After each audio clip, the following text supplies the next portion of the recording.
Alright guys, we're moving on to the second bias, which is called the liking/loving tendency. Now, when a baby goose is born, it already has imprinted in its brain a biological programming to make it fall in love with the first thing it sees, or to follow the first thing it sees. So generally, in normal circumstances, the first thing it's going to see is its mother. And that's why you see these baby gooses following their mother around, the duck pond and whatnot. It's just a biological advantage. However, if the first thing it sees is not a mother, and for some reason is you, it will give you the mother role and start following you as if you were its mother, despite how ridiculously humongous you are in comparison to the duck. It doesn't really matter. Now, this behavior is seen in many animals, even humans, and in mice. They've done tests, and it turns out that if they eliminate one gene from mice, this loving tendency disappears completely. The mother will not show love to its children, and the children will not show love to the mother. It's all biological, which is kind of scary if you think about it. Now, in humans, I'm sure you've seen this before. When you fall in love with someone, you tend to ignore their faults or distort the facts or show some favorism to something you love. Perhaps it was your high school crush that everyone knew was not good for you, but still you could not see what they were seeing because you're in love. Now, this is similar to what is called the reticular activation system, which is when you focus on something that you like, you only focus on things that you love and ignore some of the faults. For example, if you were to buy a new car, all of a sudden, I'm sure you've experienced this, you start seeing the car you just bought everywhere. Previously, the car was not in your reticular activation system, so you did not pay too much attention to it, but because it's in your reticular activation system, you are now paying attention to it. Basically, it's what we choose to focus on in life.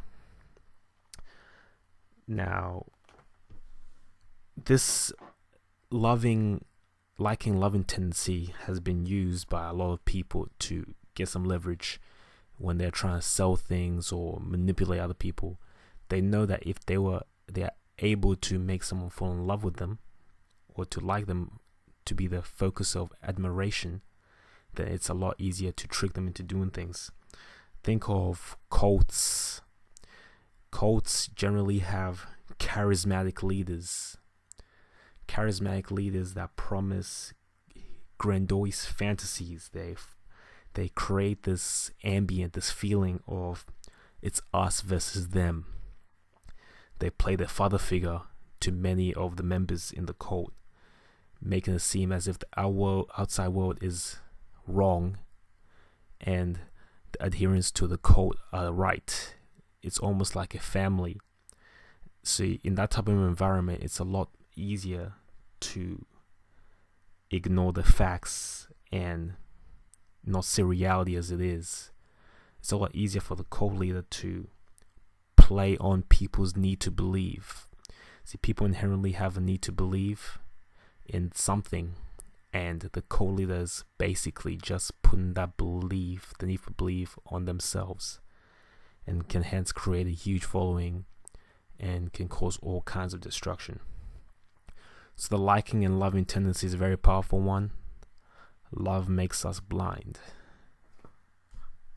If you are being blinded by your emotions or your opinion on the person who's trying to get you to do something, you need to take a step back and objectively look at the situation and see for what it is.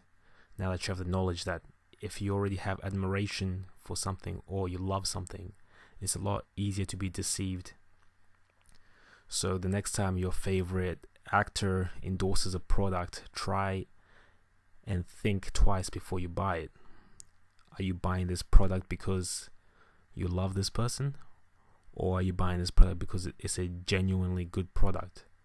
Try see the facade for what it is, and this will help you greatly in your personal development. You won't fall for lots of these quick pill solutions that the laymen tend to fall for. You be better off in the long run if you can understand these psychological concepts. Anyway, I hope you enjoyed this quick podcast. Peace, guys. See you in the next one, number 3. Alright guys, if you haven't already, make sure you check out the new Personal Development Global group on Facebook. Link is in the description. Heaps of good shit for ya. This is pretty much the go-to place for all your personal development articles, free content for everybody, and just a whole community that we're building up. There's no spam here. Also, you could check out the link to my website, TheRealizedMan, right at this website, and you can suss that out. If you have something to post, make sure you check it out and come on. Anyway, have fun, guys. Peace.